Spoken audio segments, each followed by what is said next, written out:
Hello, everybody. Tim Hughes here. I'm the CEO and co-founder of DLA Ignite. Today, we're going to be talking about innovation and how people can take on innovation and can be part of their life. Today, I'm talking to Ludwina Dautovic, and we're talking from the powers of technology because you're in Melbourne in Australia. So for me, you're completely the other side of the world.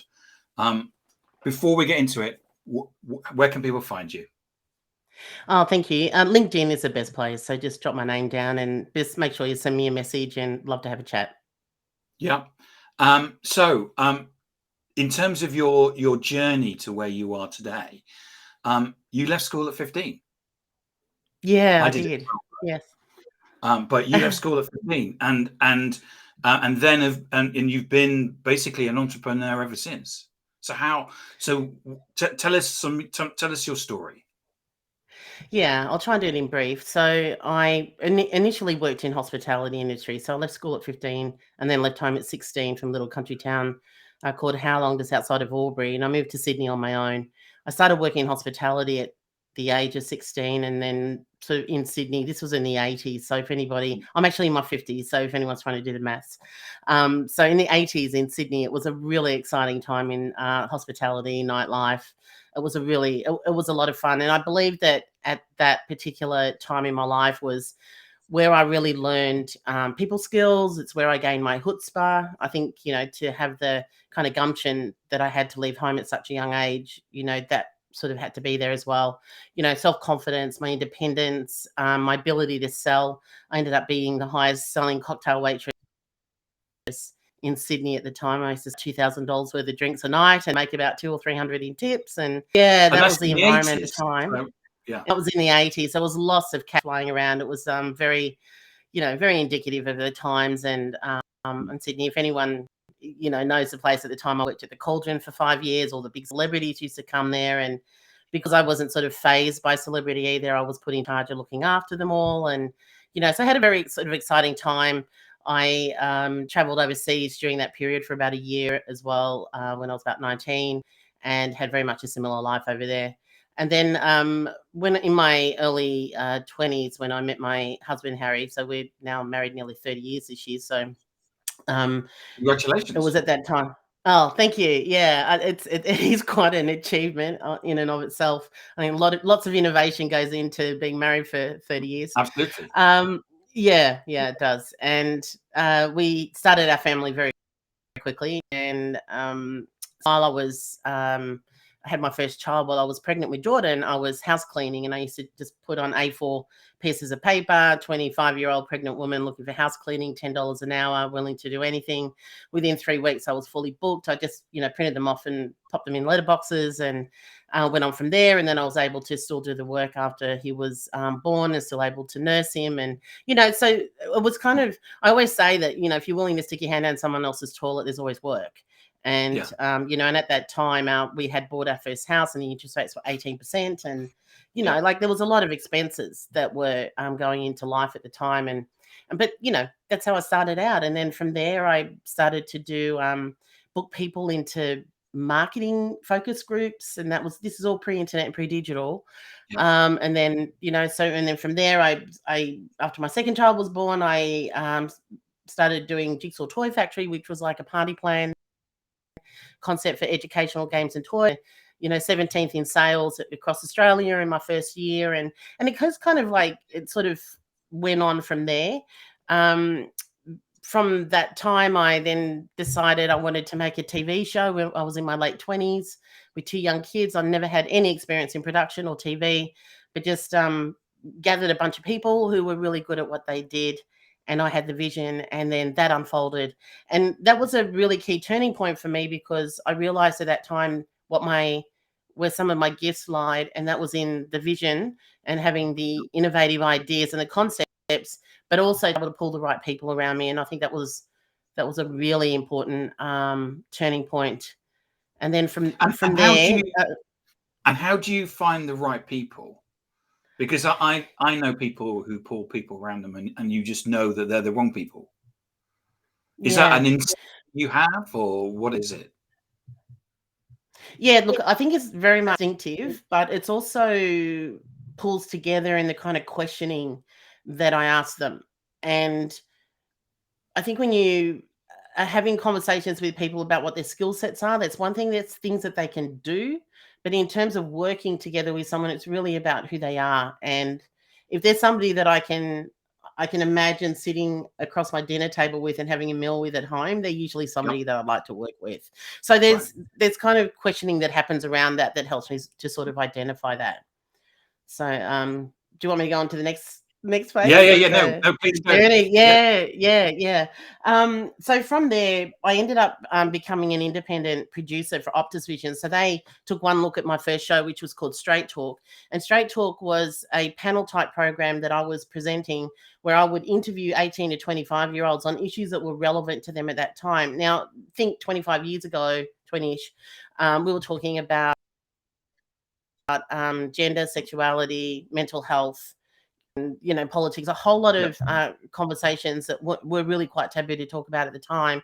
And Optus really loved what I was doing. They asked me if I could come up with a concept where I could get Optus Vision out into schools. And I came up with Media Minds, and that was a 2-day hands-on video production workshop that we ended up running in over 300 schools in Adelaide, Brisbane, and Melbourne. It was sponsored by Apple and Optus.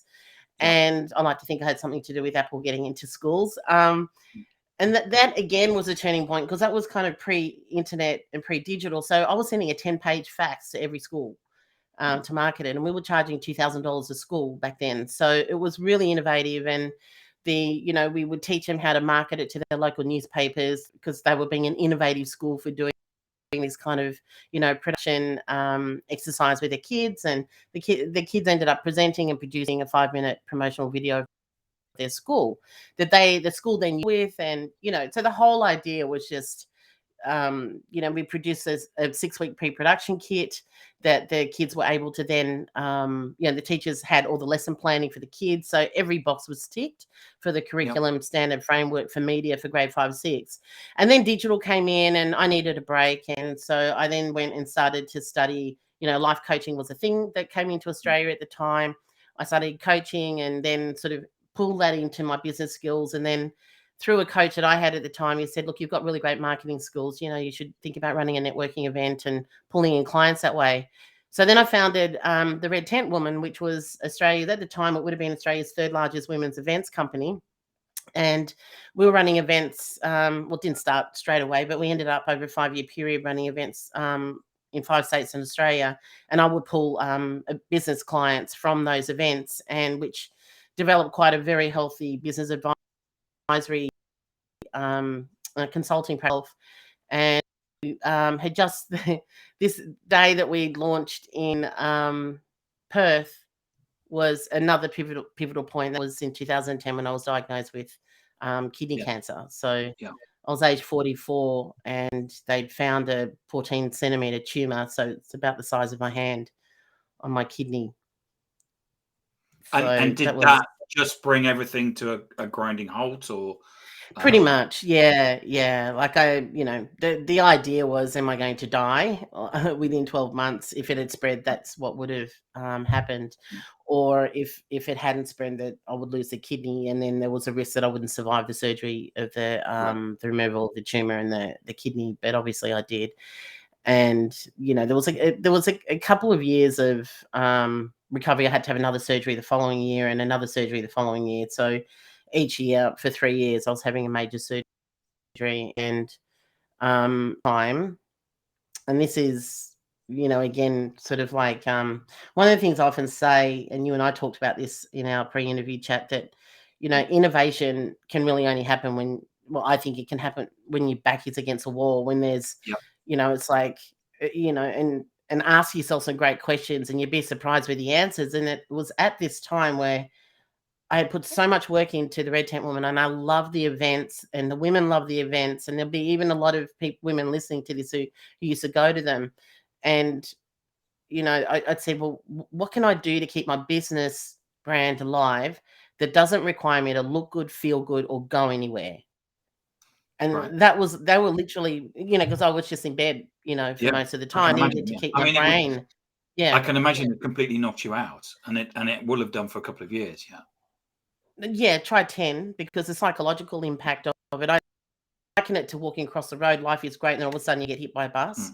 It's that, and then you've got to sort of deal with the, probably wouldn't survive a bus. You get the picture. You Yes. have to deal with the psychological, awareness of knowing that at any moment, life could just come and, whack you over the head. And so I had a lot of psychological work to deal with in that time too. But And at you're this clear time I was, now, I guess. oh yeah, 11, I haven't lost count now. I think it was 12 years in June. So I'm Okay. 56 now. So I just had my Fantastic. birthday. Yeah. Yeah. And, I live very well on one kidney. It's completely fine, and it's very healthy, and I'm good. So, but I when I asked myself that question, I had started listening to podcasts at the time, and podcasts were really a new thing. And I thought, well, I've done TV before. What if I did podcasts? I don't have to look good. I don't have to go anywhere. I could do it in bed. So that answered all my questions. And I Yeah. thought that way I could still network with the women, still connect with them, and still have them feel like they were connected with me. But what I didn't realize or expect was that it was going to become this global thing. And I ended up hitting #1 on iTunes a bunch of times back in the days when you could. I used to have to teach people how to download a podcast on iTunes. And we were literally, I was one of the first B2B podcasts in the country. So that worked really well. And then I started, advising and consulting with women again, but, just in my pajamas at home in bed pretty much. And then the following year, after the next surgery, I wrote a book, self-published a book, with some contributing authors. It was called It's That Easy, Online Marketing 3.0. And then the following year, after the following surgery, the book was released in digital and print. The day that I was going into it, technology is amazing. It allows you to do things that could never have imagined that I could do. And, a few other things happened in that time. I created the podcast masterclass, which was this, video series, 6-week webinar series on how to podcast, and, a whole bunch of other things were happening in that time. But, and then in the recovery, I really started to become very much in tune with what technology can do, and I fell in love with tech, and I started investing in tech, and then really taking the time to learn a lot about it. And I believe that whole combination of those events post the cancer has really led me to where I'm at today. Right. I mean, there's an awful lot in terms of Yeah. your life and what you've packed in, and some of it is, it's circumstance. What's the saying about the mother of all of invention? When, as you say, once you're in a situation, you're looking for ways of trying to get out or use the skills that you have, which is, as you say, what can I do sitting in bed? Well, I can do it in my pajamas, basically. Yeah, absolutely. Absolutely. And, it's, I've always believed that, the quality of your life, it's quality of the questions you ask yourself will determine the quality of your life. And, the whole bunch of questions I could have asked myself at that time, why me? Why, how does this happen? All those kind of things that, like, I did some personal self-analysis and go through it, and just thought, well, stuff happens. And it's not the stuff that happens, it's how we deal with it. And I was just like, well, where can this lead me to next? And I have gotten here, maybe, but maybe not. I would have definitely have gotten somewhere else, but I definitely like the path that it led me on, and I love where I'm at right now. And I also love the fact that, I don't know if I say love, I appreciate the fact that I have that reference point of survival, because, being a CEO and a founder of, a company with shareholders and raised capital, and, all the challenges that go with surviving COVID and all the challenges that go along with that, I always go, well, I survived that, so I can do this, and I think those reference points that accumulate based on the challenges and the difficulties that we experience in life is actually really what molds us and gives us the strength and the ability. And I think also to earn the right to go to the next levels of life. It's kind of, if you think about the person who wins the lottery, they're statistically, majority of them are likely to waste it because they haven't had to earn it, and it's that kind of, and I don't wish illness on anyone, or, but it's what we make of the experiences in our journey of our life that creates the next stage, and I guess the output of that. And what we control and what we can't control. Oh, absolutely. And, and again, with COVID, we've all been in that, everyone in the world was in the same boat. And we all know that there are things in life that we can and we can't experience. And then it's like, well, what do we do with that? And you look at, some of the innovations that came out of COVID. Like, who would have ever expected that Zoom would become what it is? Yes. Just as an example, it was just, gosh, I wish I had bought shares in that one. We were out at a place at the weekend, and they have a big restaurant, but they've not implemented the restaurant. It's still exactly the way like at COVID. You queue up outside for the stuff, and then you go to a hatch to pick the stuff up. They've said it's not worth their while reopening the restaurant. Yeah, exactly. And I think there's like my local art studio, because I'm also an artist. The art room there, during COVID, they did all of these online courses, and they weren't doing online courses before because they really wanted people to come to the actual studio. But they've realized now, moving forward, that these online courses have actually given them a global platform now, as well as a local one.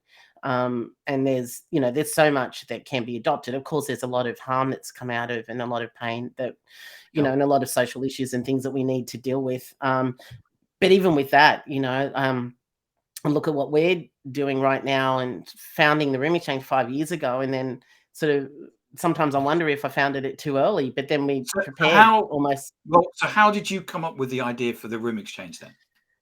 Yeah, well, this was, mother of all invention again, necessity. It was when my eldest son left home at 22, I, cried for a year, as a lot of mothers of what we call empty nest time. Well, it wasn't quite empty. My mother did when I left. You must have been a good boy then. So I, walked past the room and cried for a year, and then I thought, damn this, I'm going to do something with the room. So I did what a lot of people do, and I listed it on Airbnb. Love the experience of it, but I didn't like how it took me 4 hours to get the entire house hotel ready for a $50 a night guest. But I love the energy of having someone in the house, and so I stopped doing that.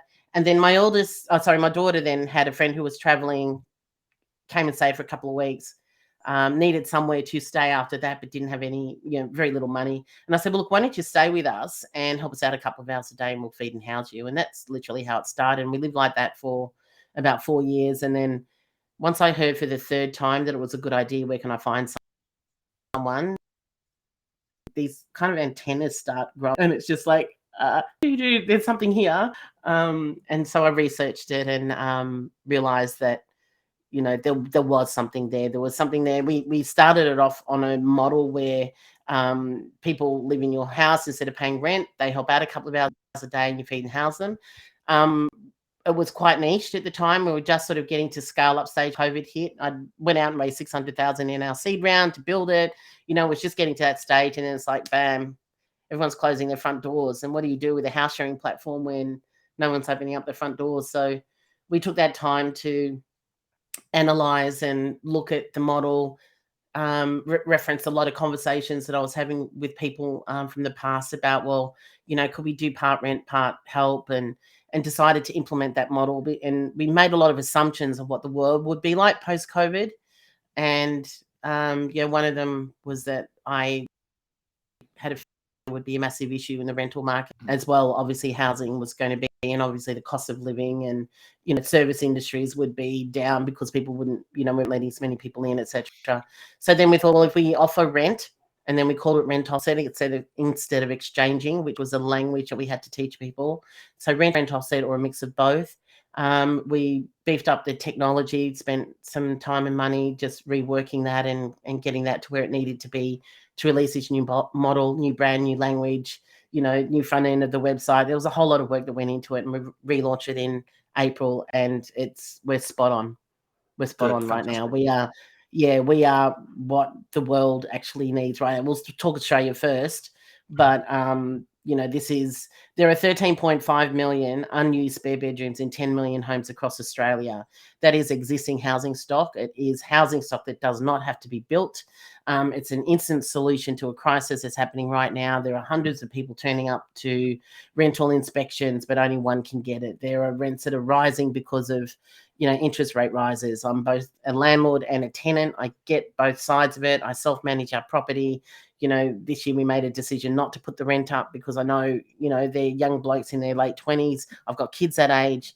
There's a whole lot of problems that are happening right now, and our platform can help solve a lot of that. And I think, I think that what you've done is that you've worked really hard on what the terminology you should use, because I think some of us, we can go into stuff and we go, yeah, it will do, but actually you've worked really hard. Plus the other thing that is that you've worked on verification, haven't you? Absolutely. So we are Australia's first house sharing platform. So all of our users, households and housemates, have digital ID by Australia Post, and we cover the cost of that. Profiles make it easy to be matched based on personality, values, and lifestyle. So you feel like you're coming home to a friend. Then you can choose rent offset. And this is the first time I'm announcing this. We're literally this week going to be releasing our personalized matchmaking service. So a lot of people, again, once I heard 3 times, can you please help us find someone? I thought there's something in there. So we're going to be matching people personally for the equivalent of first 2 weeks rent. So no match, no fee. If we match someone, you pay. If we don't, you don't. So that's an additional layer. And again, it's about listening. It's about, looking at ways that we can innovate our model to suit other people, because, sometimes some people just want that human intervention. And that's what we're wanting to do at the RoomXchange. The technology is there, but how can we enhance that and enhance that service for people? Fantastic. And I love the way that you've, it's, as you point, it's the old antenna, you're sitting there listening and there must be something in this thing here, and I know that's how we built our business. Is just like, there must be something in it. We didn't know, when you start off, you haven't got a clue. You're basically waiting for those first couple of customers to put their trust in you. Yeah, absolutely. Absolutely. And, and then also too, when we're looking at, how we can mold the RoomXchange to where it's heading, it's like we're looking at interest rate rises. It's your spare bedroom. It's an asset in your room, in your house. Yeah. If it was a commercial premises, you wouldn't rent a commercial premises that had space you weren't using. That space is worth 10 to 12,000 a year in rent to a household, or it's worth up to 300 hours of help a year. So if you want some help with house cleaning or gardening or picking up and dropping off your kids from school, or, even company for an elderly person who's living at home, or, there's a number of different demographics. So because there's a need there, loneliness, it's one of the biggest epidemics in the world. We have the most single person households ever. There's a whole lot of social currency that is in this, as well as the economic benefits. So we're really, we're bringing people together. We're opening up our front doors again. We're creating micro communities in the most intimate place of all. We're, helping people. Our main tagline is find your people, feel at home. If you've never house shared before, we make it easy for you to make that decision. And there's a lot of benefits in the service, in how our service works, but it's also about, benefiting the people that are going to use it and helping to solve a lot of the social problems that COVID is actually going to leave us with.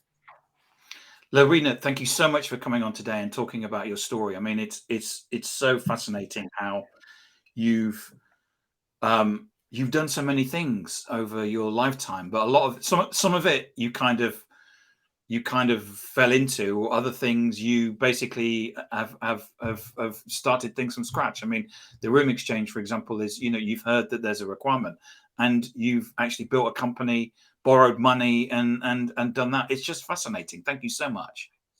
Oh, it's my absolute pleasure. My absolute pleasure. And if anyone wants to, talk to me about it, just connect with me directly, and, we're here. So thank you so much. Remind people where they can find you. Yeah, so just connect with me directly on LinkedIn, Ludwina Dautovic, or the RoomXchange is on LinkedIn as well, or go to the roomexchange.com. And you can register there. You can just register your interest, or you can register and create your profile. It's completely free to use at the moment. So just jump on and get connected. And there's a number of different ways that you can connect with us directly from there as well. social media, And, anywhere at the RoomXchange. Yeah. and your name is spelt right there on the screen if people want to find out. Absolutely. Yeah. It's good to see my full name correctly. That's great. Thanks. Thank you so much for coming on and talking today. And it just amazes me, the technology, that you're the other side of the world from me. I just Yeah, find it no, amazing. it's great, isn't it? Yeah. Thank you so